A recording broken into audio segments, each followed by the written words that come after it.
There's a war between US, Israel and Iran. The hot topic. Especially with Donald Trump's tweets. Just think about that for a second. If someone threatens to wipe out the civilization that you live in, what kind of night are you going to have? I mean, nobody can imagine, like, You've explored Iran on foot. What do people get wrong about Iran? right now what we know about Iran is through the media, which says Iran as a dangerous country, the axis of evil. But Iran for me is one of the most beautiful country I've ever been to. The reason it's being What did you notice about people that actually surprised you? amazing people, amazing in terms of hospitality, because for them it's a chance to get to know about the rest of the world. They are the largest exporters of terrorism. We call them as terrorists, but there are certain people view them as freedom fighters. Are there sides of Iran that people do? When you think about parties, you feel Berlin or Europe or US Vegas, but the actual party happens in countries like Iran and Lebanon. You're not even allowed to watch movies. Party to kya hi karoge yaar? Let the music not stop, like, rockets will fly, they'll use it as a DJ light. Is Donald Trump right when he says that Iranians themselves actually want the war to happen? I think majority of the people want the regime to go down. They are fed up. They tried to protest, nobody supported them, none of the world cared. Tell me some of the conversations you've had with your Irani friends. It was so heart-touching or heartbreaking because they wanted to say that tomorrow we don't know we will be there or not. But How do you feel about the war? the hostel where I lived, it was bombed and it was completely करोगे क्या आप? Internet नहीं है आपके पास, बाहर सब कुछ तबाह हो चुका है, जहाँ तक नजर जा रही है सब कुछ, सारी बिल्डिंग्स गिर चुकी हैं. if it continues, then I think the whole world will.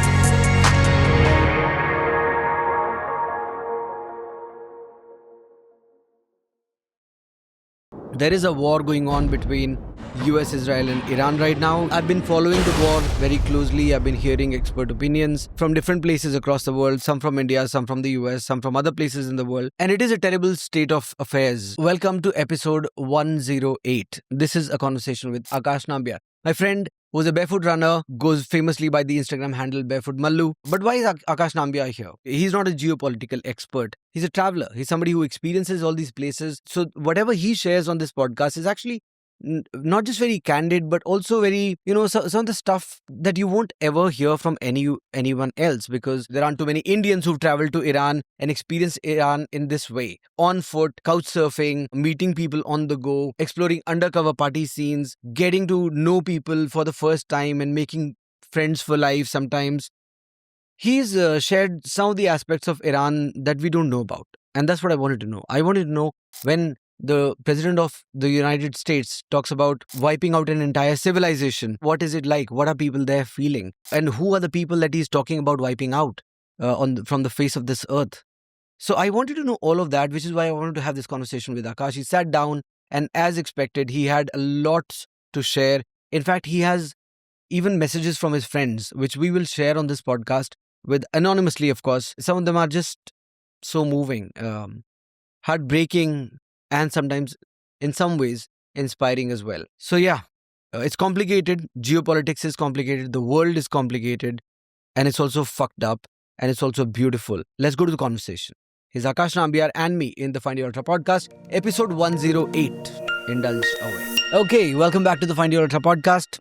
Aakash Nambiar, back in the game, back in the house. He's here for his third appearance on the podcast. So welcome back, Aakash. Thank you for the third time. Yeah. For those who don't know, Aakash is a barefoot runner. He's a good friend of mine. He's a traveler. He's a corporate person. And I'll tell you also what he's not. He's not a geopolitical expert. And neither am I. Aakash, I've done 2 episodes with before. One to cover his personal journey of how he became a runner and everything. And some of his travel experiences. And that was when the podcast was only audio. And then we started recording video. We did a second round with him. By that time, he had traveled, I think he had doubled his travel experiences by then, if not more. And now he's back in Delhi. And last time he was here, we spoke about Iran. Some of his travel experiences we spoke about, and Iran actually did stand out a little bit. But now there's a lot going on. Like, there's a war between US, Israel and Iran. The hot topic. Right? The hot topic. It's also madness. Like, at one level, I just want to say, what the fuck is going on? Like, really. And especially with Donald Trump's tweets, him threatening to wipe out a civilization at 8 o'clock. How did we get to this? That we have the most powerful person in the world sitting and saying they'll wipe out an entire civilization to never be seen again. And the world, look at world's reaction. Barely anybody said Yeah. anything about it. Part of the reason is probably that people have stopped taking Donald Trump's tweets seriously. But at the same time, we also know that he's a madman and he's capable of pretty much anything. But just if you are an, just think about that tweet for a second, and maybe we can just begin here. That just think about that for a second. If someone threatens to wipe out the civilization that you live in, the country or the place that you live in, what kind of night are you going to have? I mean, I cannot even imagine, but when you said the word civilization, what he's talking about is the country which kind of has the most or the best civilization ever in the world. So that is the country he's wanting to eradicate from the world, right? Yeah. So I mean, nobody can imagine, like, as an individual or as a country, nobody can do that. And obviously, Donald Trump, he has his own social media account where he tweets and people reacts. I think it's up to him. We all can react in our own way. Yeah, and the civilization that he talked about, like Iranians did retaliate to that on social media on many accounts. And in some ways, like Iran is a complicated story. The world is a very complicated, messy, and shitty place, and a beautiful place at the same time. And Iran is a very complicated story as well. The regime. So there are just so many aspects. I want to like talk about Iran in this episode and the war that's going on. But you've explored Iran on foot. You've traveled there, you've run there, you've met so many people. Donald Trump and USA tries to convince people that it is a threat to the world and threat to the US, threat to everyone. Iran is the most dangerous country in the world. That's what they say. That is the image that they've built over the last many years. So Iran is the most dangerous country. That's what people know. But people don't know much else about Iran. What do people get wrong about Iran? Everything, probably everything, because right now what we know about Iran is through the medias, and majority of the media sources are from West, US and the European media, which says Iran as a dangerous country, the axis of evil, most dangerous terrorist country, or any whatever they call it. But being someone who experienced Iran, though I've stayed there for a month, I can say we can only believe what you have experienced, right? The media can make you believe things which you have not seen. Yeah. So, majority of the people who had not been to Iran, they think their thinking is based on what the narratives of the West, and they have their own interest for that. So, Iran for me is one of the most beautiful country I've ever been to. The reason it's being beautiful, it's not just because of its natural resources or natural beauty. Obviously, it is blessed with that, but the people, the most hospitable people I've ever met. I have a soft corner for Spain, but even then, I will say Iran, I had the best experience as a traveler. Wow.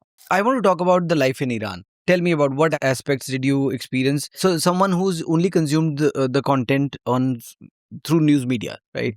And they've had no experience of Iran firsthand. Take us to Iran. Yeah, so like I said, most people, they know Iran from media. Like you Google about Iran, you can see a lot of negative things. The first few results will be all negative. It's not safe to visit. Currently, yes, it is not. But even if you have Googled, last year, it will still show the same. So what is Iran? You have to go back. I mean, Iran, the name, it says the land of Aryans.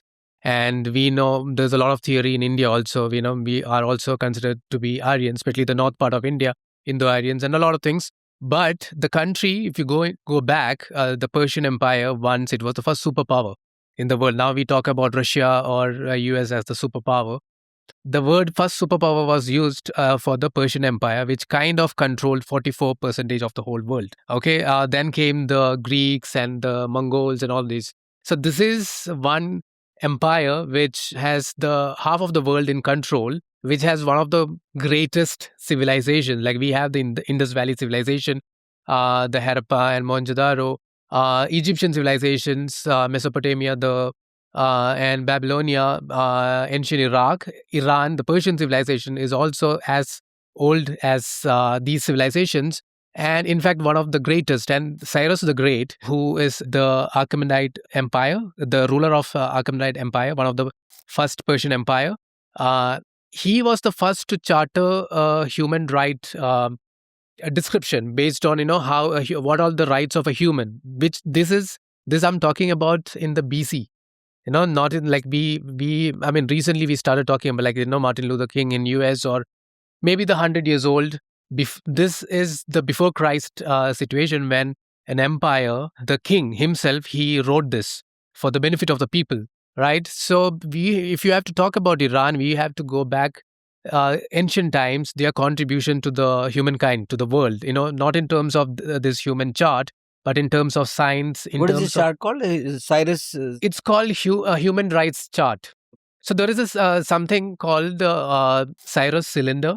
Like it was found, it's a rock, like in the form of a cylinder, where they have written this human rights, description. They have a script called cuneiform, the ancient, just like we have Pali or Devanagari script. The cuneiform writing is an ancient writing. We might have studied in history. So this was found, and this is the first human rights chart based on what are the rights of a human. Which is like, you can just imagine, like it happened in the BC, before Christ. So that is the civilization what the so-called Trump wants to wipe out from the world. So their contribution to the world is immense, not just in this human rights, in terms of science, in terms of art. Like Rumi, everybody knows he is Persian, and there are a lot of ancient poets and the Parsis, which contribute to our economy. They are a sector of people in India. They also come from Iran. So, I mean, to talk about Iran, we have to talk a lot about the history going back, how Persia became Iran. Persia, the name was from a region called Pars. Like how India, the name became, we got the name India from Indus Valley, this Sindh River, right? So Pars is a region where the Persian Empire was ruling. Like it was like the headquarters. So Pars became Persian, and later it became Iran. So we need to understand how rich the culture is. In fact, all the things what we use right now as an Indian, because India and Iran have a long-lasting relation from the centuries of Cyrus, and probably India is the best friend of ancient Persian Empire that time, and even now we have a very good relation with the current regime. Also, current empire. I don't know what's good relation anymore in this day and age, because what are we doing when someone announces a genocide? We like not a word from our government, but we're supposedly. But I guess in geopolitics you do have to take like a balanced view of things. What is going to benefit or hurt your country later? So yeah, sure, all of that is there. But I've heard that we've had good relations with Iran. Yeah, so it's centuries old relation with Iran. So whatever our language, Hindi, 80% of the words are from Persian language. So for Persians, it's very easy to understand Hindi, because the word like dil, barish, just the pronunciation difference, but differs. But in how do you say dil and barish? I mean, it's a Persian word. Oh, yeah, it's a so maybe they'll say borish. So there's just a the slang, but all the words, the Hindi and Urdu words, it's mostly comprised of Persian and Sanskrit. So, and the food, samosa, which we claim to be ours. I mean, obviously, it's famous as an Indian snack. The origin is from Persia. Biryani is Persian. Ice cream, it's Persian. Kulfi is Persian. So, a lot of our things which we believe is from us all has Persian roots. Ice cream also, yeah. The first ice cream, in fact, is from Persia.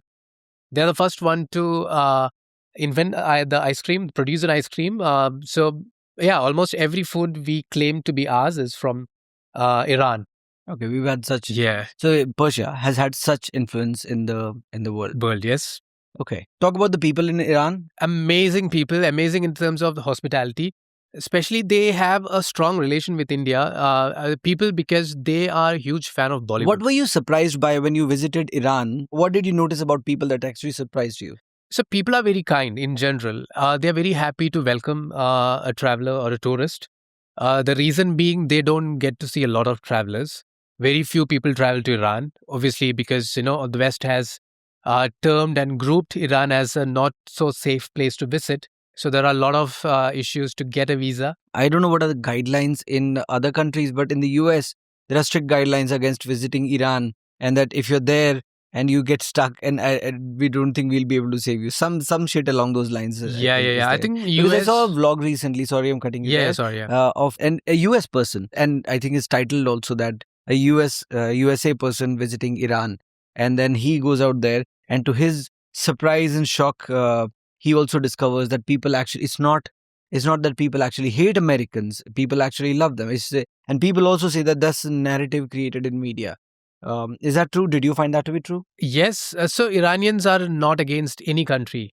One of the most happy people, most loving people. So they love those who are visiting their country because for them it's a chance to get to know about the rest of the world. Because they are so isolated with the rest of the world, they don't know what's happening in India or what's happening in US. Obviously, they have the news channels. Are there media channels also blocked? Media Or do they have channels, access? they Like I do think in China, information is controlled. Like what is shown and what's not. exactly the same way. So it's heavily censored. So it's mostly the government narrative. So government also has an agenda. So the people get to know only through those medias. But now we have various sources to find, like VPN, and you can get to know what's happening in the world. But when you get to know about other countries from the person who's from that country, like as a tourist, it gives much more authenticity, right?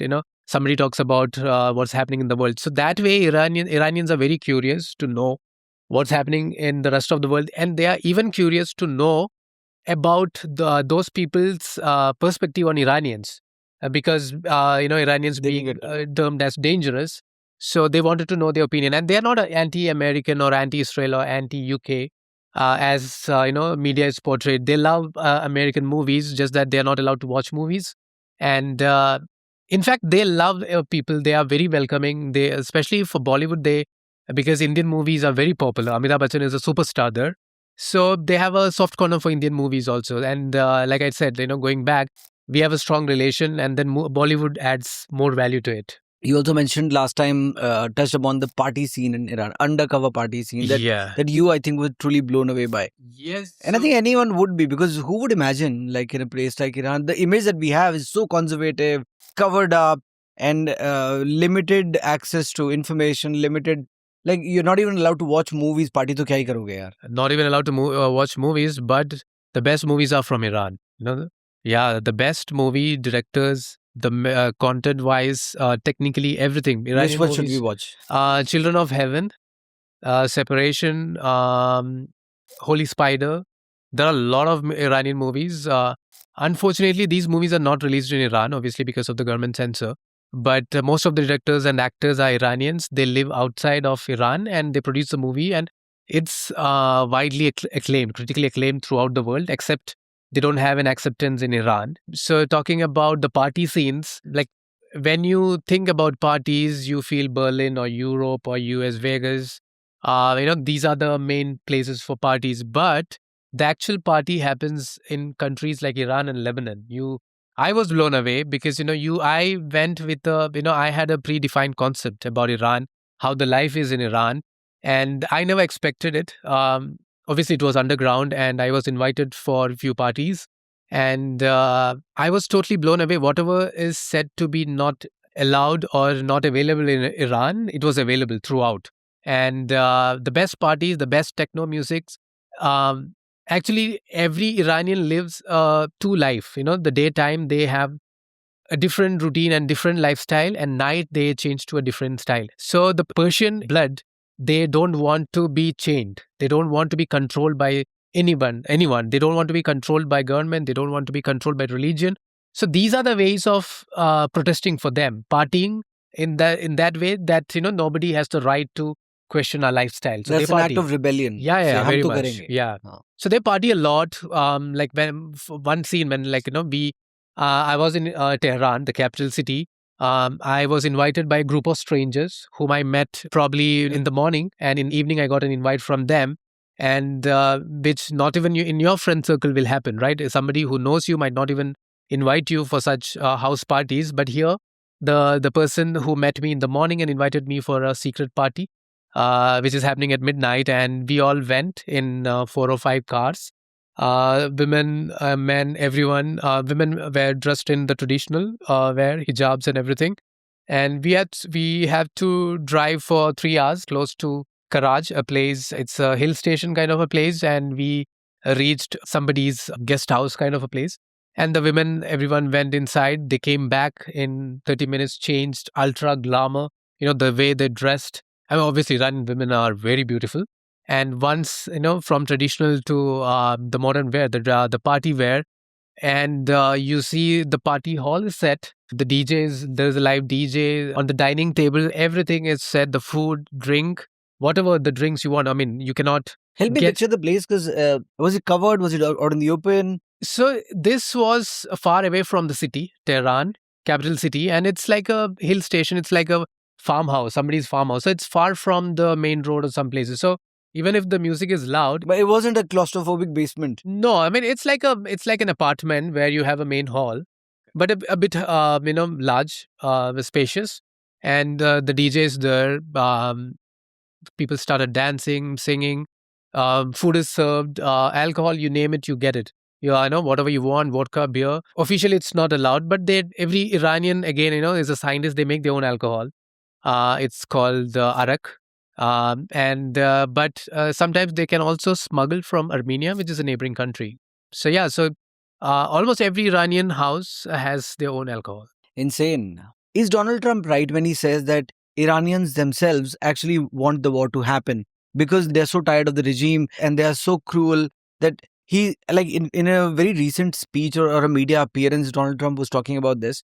He was saying that women who were protesting about something, they had these snipers and they were shot right between the eyes. Is that kind of a... So even the Iranians want the war to happen. They want the US to attack these guys and take the regime down, and they want a peaceful nation. Is that true? It's partially true. So what would you say? Like, is this bulk of the people, or would you say not majority of the people who want the war to happen and the regime to go down? Yeah, from my experience, I think majority of the people want the regime to go down, because this is a new generation, people who are in the 30s, 20s, or 40s. So throughout their life, they only seen this. So because the Islamic Revolution happened in the 1979, so 1980, this is 2026. So close to 40 to 50 years, right? So the new generation people, majority of the people, they have lived this life, chained life, controlled life, where the government dictates how to live, especially for women. And even for men, the opportunities are very less. So they are fed up. They are fed up. They tried to protest. Nobody supported them. None of the world cared.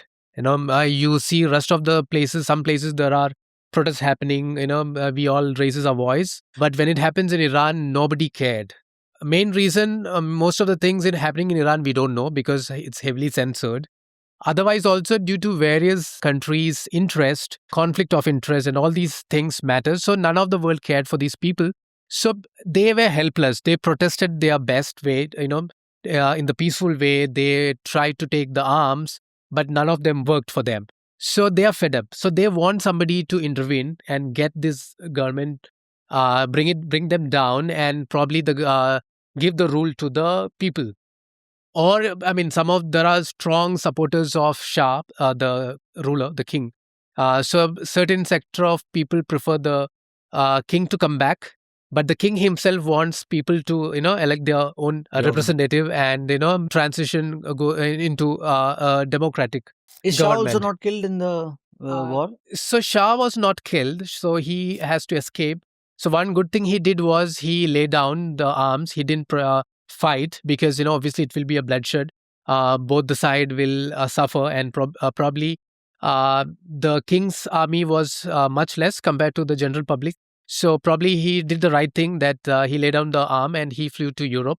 And right now, I mean, then king is no more, and the prince who was that time, and he's considered to be the king now. He lives in Europe, and he wants people to have a elected representative to represent. Yeah. So they're the pro-democracy people. Yes, pro democracy, or we can say they prefer the king to be back, because this generation, they have not really experienced king's rule. They've only experienced this Islamic regime, but they have heard from their forefathers or grandparents or parents that king's rule was very liberal. There were no restrictions. Obviously, they also had their own issues. The gap between disparity between rich and poor was immense.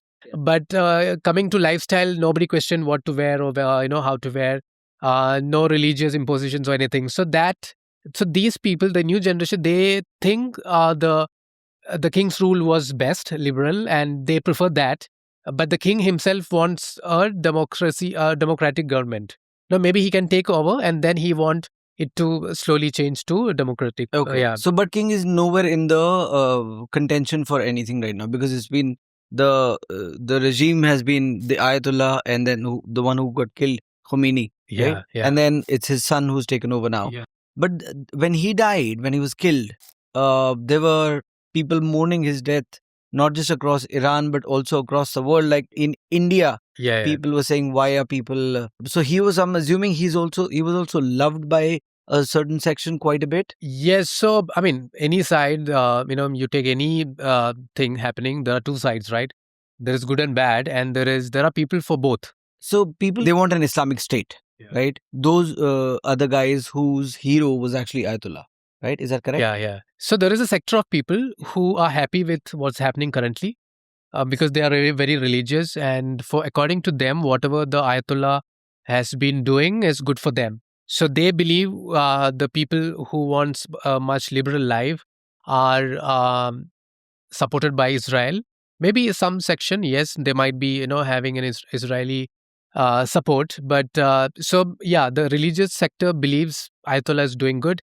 And coming to India, Shia Muslim, it's a sector of Muslims. So for them, How much is Shia population in India? very minute. I think it's mostly in Kashmir. So for them, he is the leader of the sector.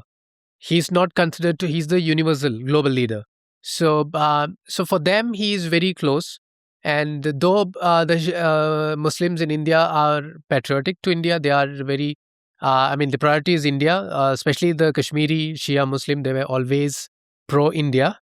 But when it comes to this certain incident, they have to be, mourning for their leader, the beloved supreme leader. Yeah.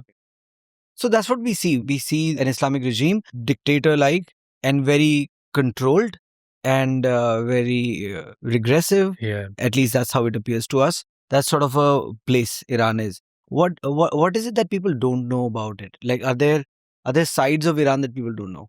Yeah. So majority of the people think Iran is an Arab country.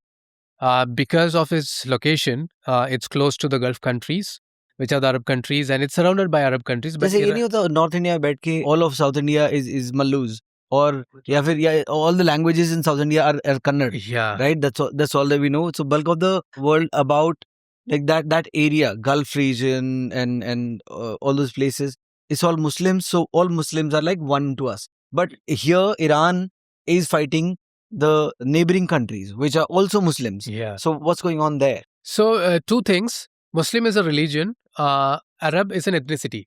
So the Middle East, there are Arab ethnicity, like you see, Gulf countries are all Arab countries, and majority of the religion is Muslim.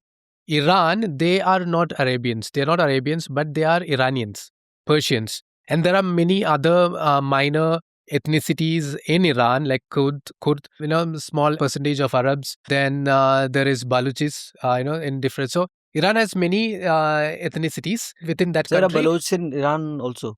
Yeah, Baloch. Yeah. So Balochistan is between Iran and Pakistan. Have you seen Durandar? Yes, obviously. So Baloch has a very strong Iranian connection, and just like that, so they have many ethnicities. So everyone, what most of the people gets wrong is Iran as an Arab country because it's surrounded by Arab countries. So first of all, it's not an Arab country. Majority of the people in Iran are Muslims by birth, by document. 90 to 95, 93% of the population are Shia Muslims. Interestingly, Iran also has the highest number of Jewish people outside Israel in the Middle East. Wow.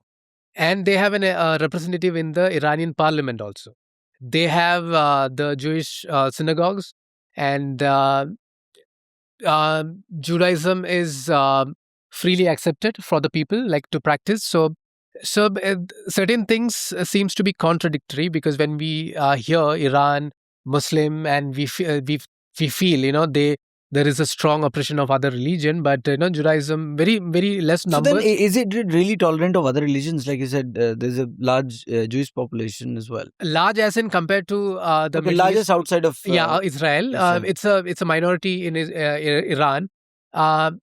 Tolerance, yes, but limited in the sense, when the majority is ruling, they have their priorities, right? So you cannot, preach certain things So obviously there is some restrictions, but though they have a elected representative in the parliament, so that way, Iran is very safe. Iran is, we think it's dangerous, but it is not danger. I mean, I felt as same as Dubai, which is considered to be one of the safest cities in the world. Tehran also, I felt the same.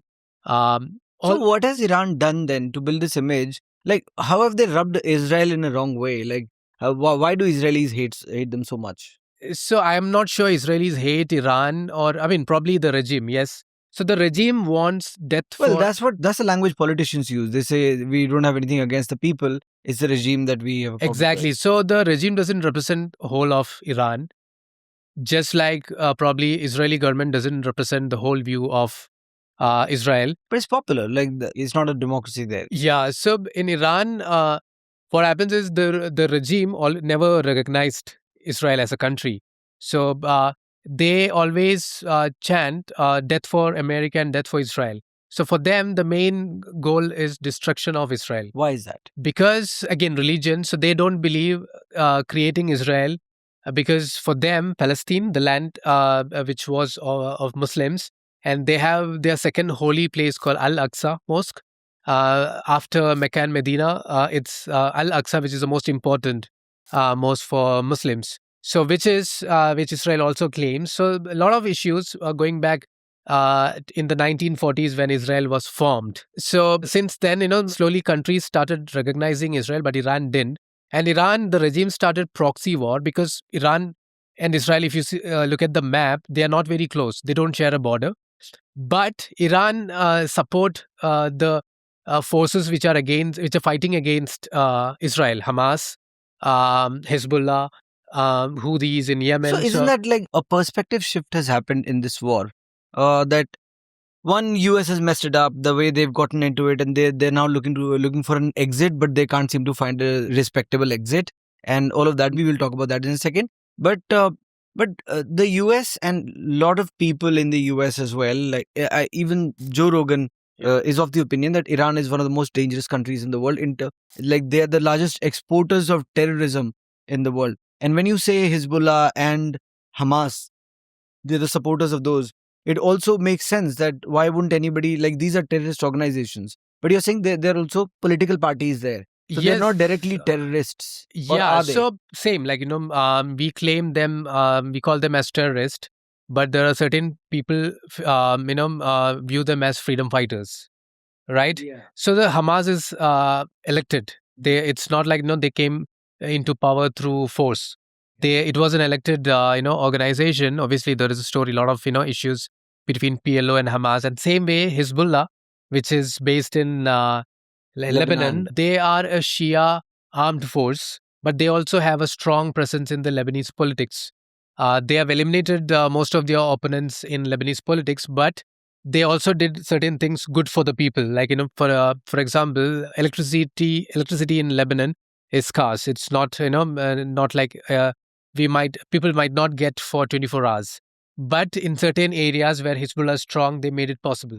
So then obviously people have Yeah, but I've sort of become very skeptical about these sort of progresses. All these people in India who also do terrible things also cover it up by building some hospitals and yeah, same. providing this sort of stuff. Both has two stories. One as certain sector seeing them as saviors, whereas the other sectors seeing them as evil. So that's why geopolitics is very complicated. Somebody's friend is someone's enemy. So like we said, we are staying.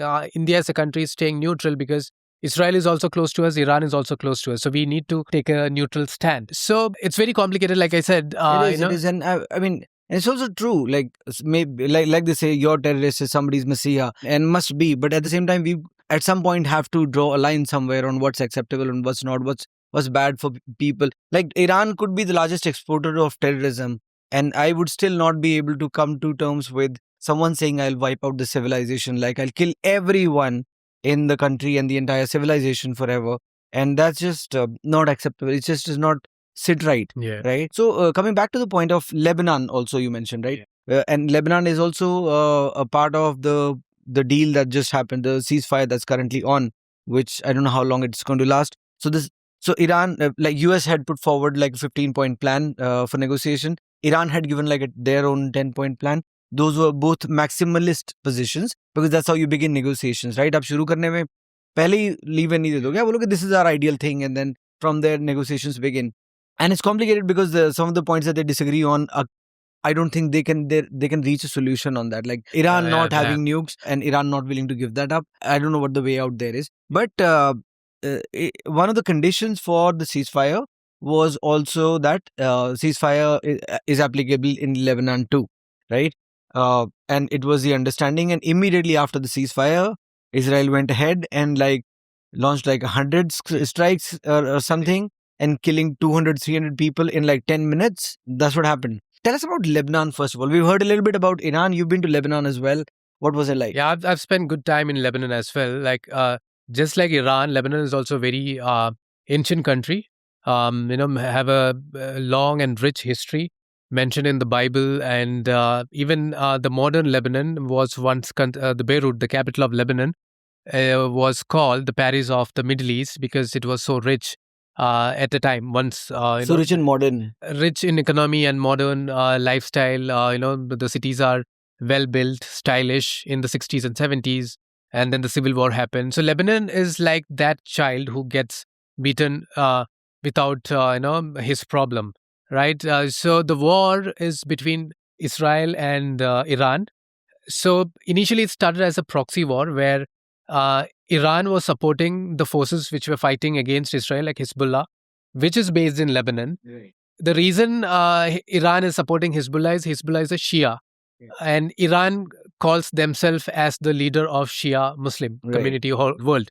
So the war was happening, like Iran supports Hezbollah, provides money and arms, and Hezbollah fights with Israel.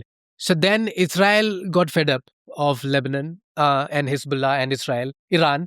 So Israel started attacking all three. Like Israel attacked Iran, Israel attacked Lebanon. They're like, you're all the same. Yeah. You're attacking from here, but these guys are supporting you. You're all together. Yes, but the saddest thing is Lebanon is suffering the most because of no fault of theirs. But why not? Because Hezbollah is based out of there. Yes, the reason Lebanon, there is a government, an elected government, which is not Hezbollah. So the government is helpless to disarm Hezbollah. The army is also very weak compared to Hezbollah because Hezbollah is one of the most trained armed organization. So they try to control Lebanon, and the people who are not part of any of these, they suffer. So, I mean, anywhere, the people who are not part of this conflict, they are the ones suffering. But in Lebanon particularly, they've been held back with various things. Like there was a port blast, which was, which took the country back to 5 years because of the economic collapse. Before that, they had an economic collapse due to the, because of inflation. This is in Beirut? Or whole of Lebanon. Yeah, Beirut, the capital city. So Lebanon is in a very bad condition and they cannot afford war. Like last year, they had a war with Israel and then they were slowly coming back. And now this Hezbollah started firing against Israel hitting back. So it's like, at the end, maybe Iran and Israel will all go back to normal. But Lebanon, because, it has been suffering from years and years, it's very difficult for the people to, come back to normal life. A lot of people are moving out of the country. It's very sad state in Lebanon. Like actual loser in this whole war, it will be Lebanon, I feel. The way I see this story is actually, it reminds me of a conversation I had with so when I was in the UK for my MBA many years ago, we had friends from all over. I think that's the best part about studying abroad, right? You have friends from people across the world, right? You have Africans, you have Chinese, you have Pakistanis, and you have people from the US. So one of our Pakistani friends, I sat down with him and I was like, we watch on news media that you guys are the sponsors of terrorism. सारे terrorists आप ही के वहीं से आते हैं, क्या चल रहा है और क्यों करते हैं ये लोग? Then he was sharing a story and he said, bulk of us are not. And we are peace-loving people. We have kids going to school and bulk of the people across the world are like that, right? So he said there, एक दिन cricket खेल रहे थे और ये लोग आते हैं और वो आके हमें ले जाते हैं और वो या तो फिर उठा लेते हैं आपके घर में से आपकी माँ को या आपके बहन को या किसी को उठा लेंगे और बोल देंगे या तो इनको मार देंगे या तुम हमारे साथ चलो, ठीक है? Now you had these two choices. You either have them kill your family or you go with them. And they would do that randomly to people. इसे क्रिकेट खेलते हुए हुआ है हमारे साथ में, बैट छोड़ के आपके साथ में ये हो रहा है, and then you have to take a call what to do. He said मैंने हथियार उठा लिया था भाई एक टाइम पे, very like a lovely person. As far as I know him, and I've known him many years. So मैंने कहा ये क्यों हो रहा है? लेकिन who are these people? So he said there's this area in Pakistan called FATA, Federally Administrative Tribal Areas, something like that, where there is very little government control. वहाँ पे सरकार की चलती नहीं है, ज्योग्राफी की भी उसकी ऐसी है. वहाँ पे सारे कैंप्स चलते हैं, ये सारे गैंग चलते हैं, वहाँ पे ट्रेनिंग होती है इन सब की, और वहीं से ये लोग आते हैं और वहीं से रिक्रूट करके लेके जाते हैं. वहीं पे ब्रेन वॉशिंग होती है, वहीं पे ट्रेनिंग चलती है. And it hurts Pakistan as well. These blasts and all these things happen in Pakistan as well. So it's not. So when we say Pakistan, it's not the Pakistani people we're talking about. It's the government there and the bodies related to that. Like there would be the intelligence agencies there, then the army is doing something. All those. That's the thing about wars, right? Across the world, they'll say in the end the leaders will shake hands, but a mother's son will never come back. Like a daughter's father would never come back. Yes. That's what happens in Very wars true. across Yeah. the Like world. coming back, like you said, Lebanon, it's a situation because they have been seeing this kind of situation for so many years. First, they had the civil war, and then the issues with Israel. So it continued from that time. Like the civil war happened in the 60s or 70s. I might be wrong, but somewhere in the 50s it started. Initially, it was Christians against Muslims, and then it spread with different sectors. So from that time till now, they have been suffering. But one thing they didn't forget was to enjoy the life because they are so much used of this suffering. They are, let's party at least. So Lebanon is again like when we spoke about Iran and the party scene. Lebanon has the best party scenes in the whole world. They never sleeps. Like the party goes on till 6 or 7 in the morning, and you can see the rockets in the air. Like it's a rooftop party. People are drinking and Wow. dancing, and you there's- can see there's war rockets going on. Yeah, because they are done. They said, at least let us celebrate this night. Now, that is the mentality of the people. There's something so sad and Yes, also happy and about it's the also same. motivating in one way, Yeah. inspiring because we are, when something happens to our life, we take back, we take a step back. But here, people, because they have seen all this and they realize, life has to move on. And it's not just the rich who's partying. Even if, like, I've been to various regions in Lebanon, like, some places also, they are like, they are the first ones to offer you tea and food. Even though they are suffering, even though they are, attacked the previous night, but still they are happy to offer you something and ask you how you are. That is one thing I was surprised, because normally if you take about our personal life, something happens, we'll be totally down.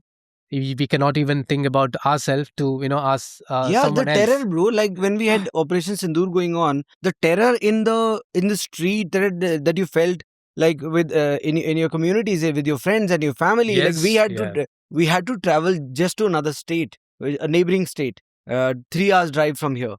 And I had my parents talking to me and saying attacks and what's going to happen, what's the future. We're all Pakistan's going to do this and that and the other. Like those guys are now, I guess, used to it and saying, Yeah, "Ye- very much ye used to to, chalta yeah. hi rahega. You got to live Yeah, life." that's why they'll let the music not stop. Like, rockets will fly. They'll use it as a DJ light. So, So cool, Yeah. man. So cool. That's so good. So good to hear. Like I said, so sad and so good to hear in some way. Now that the war is on, yeah. like every time I just close my eyes and think, picture what's going on in Iran. Like the first day, 140 schoolgirls were killed. Like it gives me chills. I get it's so you got friends there right now, Yes. right? They must be telling you there are missiles going on and this is what's happening. That's what's happening.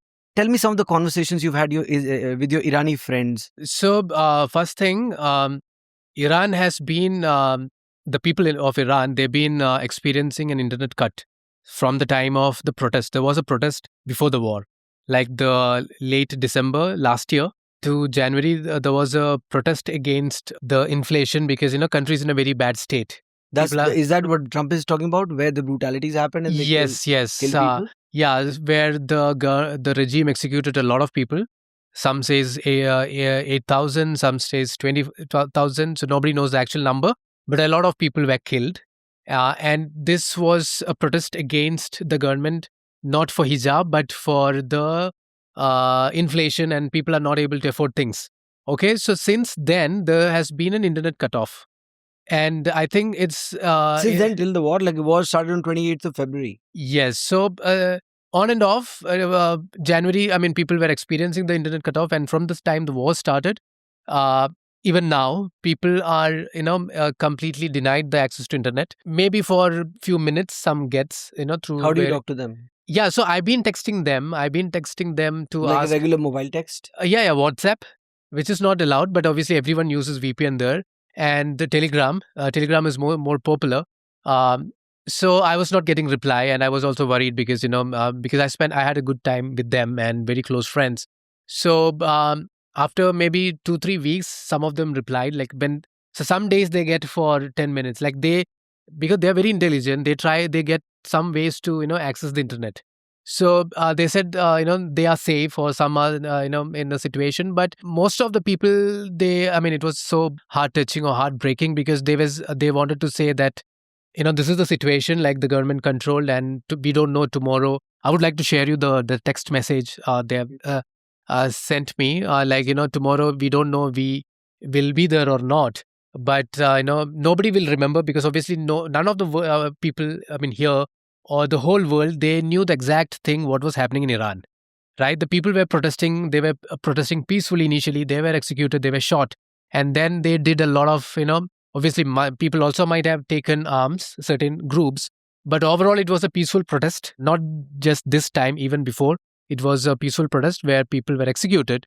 So they just wanted. I mean, the message was like this. I mean, I'm making it in short that. Hope somebody remembers us if we are not there tomorrow. And a lot of people, like, they are trying because they, like, engineers, well qualified people, they were not able to earn like 200-300 dollars in a month. The dollar to Iran real is like huge. The life has been very bad. I mean, everyone like us, we all have dreams to live in a better way. The people in Iran are uh, not allowed to dream because that's the situation. Only the regime and their people have the control. They have the money and everything. Rest of the people, even if they work hard, they are not able to earn, and they're trying to get work outside, which they are not allowed to. So it's a very sad situation. So I'm being in touch with my friends. Some of them respond. A lot of people I'm not in touch. I mean, I can't. They are not replying because the message is shown not read. And few said they're fine. They're hiding somewhere. Some has moved to Armenia, which is the nearest country, and but sad watching their families, not able to escape with them. So it's a very sad situation for the people, like the normal people. They are the one who are suffering. They didn't start the war. They are not going to end the war also, but it's them who is in between and suffering. Yeah, terrible to see, man. So I rented a house in Tehran and I was packing my stuff in Rasht, preparing to move back to Tehran, but this situation happened. So I just canceled the contract of the house in Tehran and I just left Iran. I was like, I'm done with Iran. I'm done with this situation. So I just left and I just gave the key to a friend and I asked her to please just sell my stuff. So now that I look at the pictures of my home in Rasht, yeah, I got a home, I got every like kind of furniture and everything. Now looking at the pictures, it just feels like, I don't know, I feel like a prison. I don't feel happy. I mean, looking back at my own home's pictures, and that feeling comes from the bigger pictures comes from Iran, that I've always felt like a prison there. So I'm just like, okay, so my friend just sold all of my stuff. So now I just made it so difficult to go back to Iran. I just felt like, okay, just leave. You will find a way to stay in Istanbul, or you just become a traveler and just travel around. So that's why I'm not going to go back to Iran. And I'm just thinking, the safety of Istanbul, but expensive, or just traveling around. Akash, hey, I'm sorry to hear that. And where did you read the news? Because I've not read it yet. And why did they bomb such a, like, I don't know, like, cultural place? And you see how when we have some memories with a place and where we belong to, it just feels so bad to see it being bombed. And I just feel the same for the whole city, for the whole country. You know, I've never had like any connections or feelings about Iran or feeling like belonging there. But still, sometimes, even though accepting the fact that we all accepted the fact that we might go through this dark phase of like transition in order to make Iran free. Sometimes, and it's inevitable, but sometimes it just breaks my heart to go back to Iran and to see how things are gonna be like. Some people say we're gonna make Iran beautiful again, but I think it's gonna take time and it's not that easy. It's not like a mobile app game to rebuild everything. It's just gonna be difficult. So I'm sorry to hear that, and I'm sorry for many things. But actually, I'm a bit speechless and numb these days. I'm not watching the videos, not reading the news, not being in contact with any friends and family. And sometimes I'm wondering how I'm even still like living and waking up and opening my eyes every day in the middle of the forest with 20 travelers around. But I think that's hope that keeps us going. Yeah, I'm sorry again. And a few days ago, I read something on the internet. It was like making an example of why we are just like happy that America and Israel are just bombing our country. They're not bombing our country. Yes, they are bombing our country, but they are like getting rid of this regime, and we know that they're not doing it like without any expectations. They say you're gonna get like your oil and everything, but we're okay. We're like, okay, get our oil and everything, but make Iran Ayatollah free. Yeah, I can't imagine what they must be going through. करोगे क्या आप? Internet नहीं है आपके पास, बाहर सब कुछ तबाह हो चुका है, जहां तक नजर जा रही है सब कुछ, सारी बिल्डिंग्स गिर चुकी हैं. What is going on? Like, what the fuck is going on? Yeah, I mean, Yeah. what? So we talk about legacy, and what is our legacy? Like, when my daughter grows up, and let's say she studies sociology or something, I don't know, and she will ask me, where were you when Gaza was happening? People were being, like, a genocide was happening. Kids, yeah. Young children were being killed.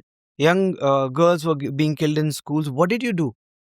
Did you protest in any way? Did you raise your voice? What am I going to say? I'm going to say, we went to office. It's like, what is the legacy we're leaving? There's and no one say genocide has been normalized since Palestine and Gaza.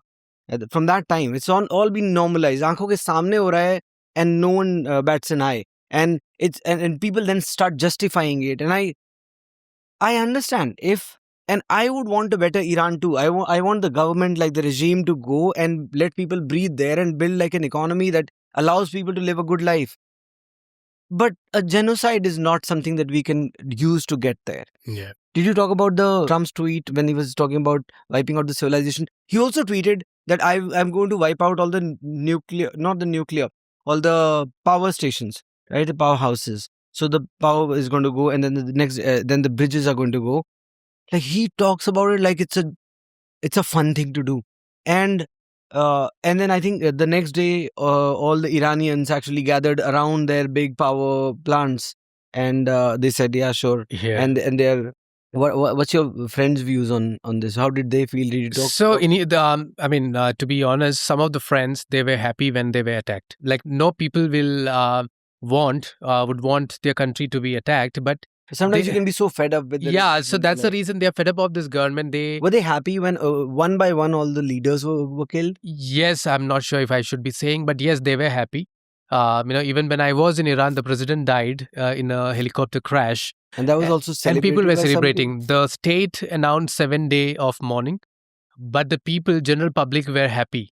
Obviously, there were certain sectors who were Some people will always be there. Yeah. but most of the people, from my experience, they were very happy, and they were celebrating with drinking, and special foods were served. So even now, they were initially happy, but I think they were expecting Trump and Israel to topple the regime and give them a democratic leader, probably. But I believe these two, like Israel and US, are least bothered about that as well. They are not bothered about the people, though they say they want to, because right now it's If in the they were mess. bothered about people, would they say genocide? Would they say, I'll kill everybody? Yeah, that's what. Yeah, Didn't you start the war saying that we want to change the regime so that people have a better Iran? yeah, so they should have acted long back, when all these people were protesting. They even tried to take part in like in the formal democratic way, like electing. They started voting, but then the final decision is still taken by the supreme leader. Even if you vote, so I think last 10 years people from Iran are not voting. So the polling is very less. Only those who are in favor of the government, they are the ones who are voting. So then we think, so they have an elected representative. So, but it's not the actual elected representative, because 50 to 60% of people are not voting. Right. So they tried all their ways. They tried to protest. They tried to elect. Yeah, what is the point of voting? Yeah. If So now they are like, somehow let this government, get killed, and so that they can have a new Iran with, all sorts of hope. but the war is on, right? And it looks like the peace talks have failed. The negotiations have failed. The negotiations that happened in Yeah. Islamabad. Like there are things that both sides are not willing to compromise on. So US started with this narrative that they want to take the nukes away and the enriched uranium. They want to take it away. Now there are some experts in the US who are saying, how will you take them away? Like you can hit the places and they're hidden and all of that. You can hit the places, but the uranium stays there. Like it'll be there. So you can use it later and make nuclear weapons out of it. Yeah. So that is the case. And they are asking Iran to, of course, stop enriching their uranium any further and give it to the US, whatever they have. And Iran does not seem to be wanting that. That's one. And the other bit was, I think, about so they're using Strait of Hormuz as a whole thing. And the media across the world, pretty much the Indian media and the US media that I'm consuming, they're saying one thing, that Trump has gotten into this and it's been the biggest mistake. They thought they made a big miscalculation. They thought they'll go. Iran is already down on its knees. You just need to hit the last blow, and then they are wiped out. They were completely wrong about that, and which is why. So they thought it'll be over in a week or 2 weeks or 4 weeks. But what they're not realizing, and I heard somebody say this, and I thought this was beautiful. He said the powerful people across the world, they make this mistake of assuming that if they bomb the hell out of a small player, they'll just be wiped out of existence.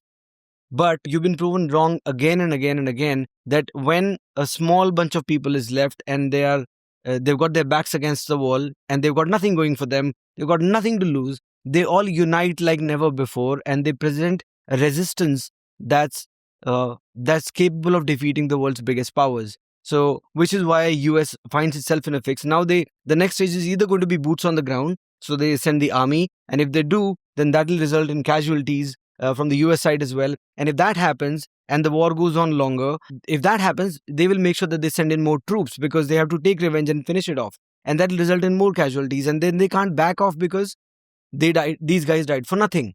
So you've got so that sunk cost also comes into play. And in case of humans, it's not a fallacy. Even if like a few soldiers are killed, the sentiment entirely goes against you, and so the whole thing. What is the way out of all of this, you think? It's very complicated. Like obviously, even if US get the boots on the ground, it's very difficult because Iran is a mountainous terrain, and the Zagros mountains surround Iran as like a fort. So it's very difficult for the US army. And the Iranians, we thought, the leaders were killed and they will lay off the arms in a week, or they don't have the leadership. But I think right now it's the IRGC is also very well grounded, like rooted. So they'll not give up. And like you said, maybe the sentiment of the people will change when a foreign nation is invading the country. Maybe people mentality might change, because I also experienced from my friends, from the communication I had with them. Initially, they were very anti regime, and now they are saying that no country can attack us, and So I don't know what will be the end, because for US also it's a huge mess. Cost wise, economically they are also struggling in terms of, because the oil prices are going up.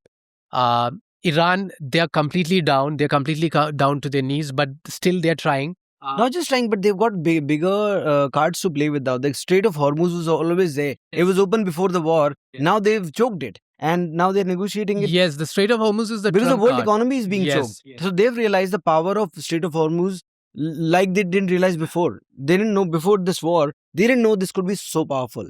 But the problem is they have the trump card of Strait of Hormuz, but the company is The totally trump destroyed. card, like the Yeah, the trump card for against the Trump. yeah. So the country is totally destroyed. The infrastructure is destroyed. Country is already, has been struggling from economic, instabilities and inflation. Now to rebuild, after the war is a huge challenge. Because it's already a weak economy. So for Iran is also a challenge. For US, it's also a challenge. So what is the result? I don't know. Like even if they stop, there's a huge task to rebuild. Even to continue, it's again a task. Like they can just go on.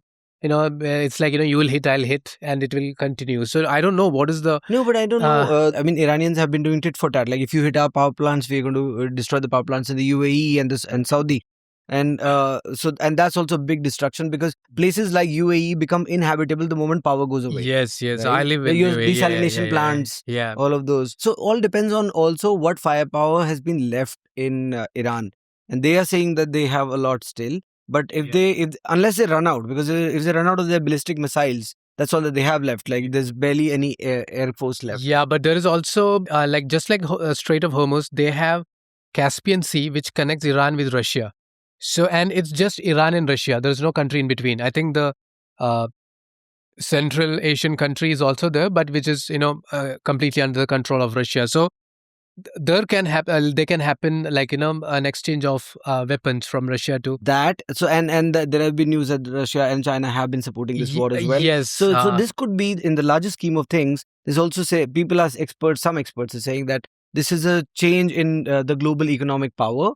And from America being the world's biggest power, this will now be a power shift. And if Russia, Iran, and China come together, then they control like 30% of the world's, 30 to 40% of the world's oil. And then if that happens, then US has very little control, because that affects directly the global market of fuel, right? So yeah, I mean, all three possibilities are there. There won't be a war. Both the countries will claim war. Like Trump will say our goal is done. Like we have killed.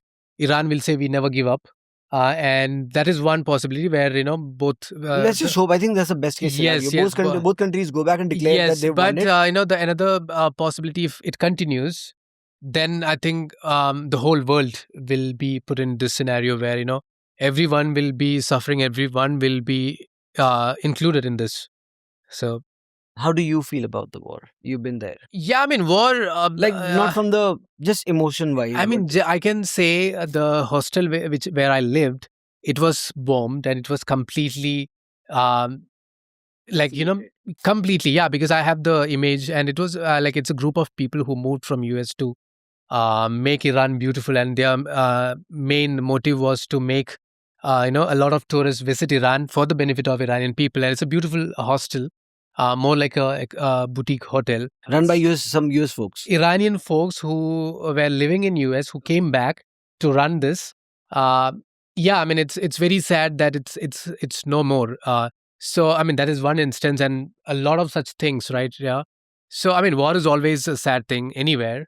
But yeah, that's what's happening, and we are helpless. Like we can raise a voice on social media. You would have gone back, done like a recce of the whole thing, where the places you've been to and now they're bombed. Like, does that have an effect? Yeah.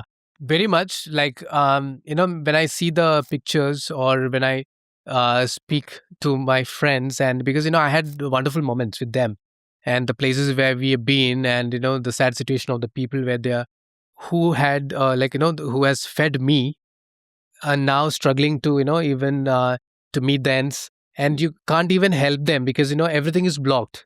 So it's very tough life. We are helpless. Maybe we can, use this platform to talk about the people suffering and the whole world listens. Okay, well, I guess we're out of time. So thank you, Aakash Nambiar. Thank you so much, bro. Loved it, and we Thanks a should do lot. this again.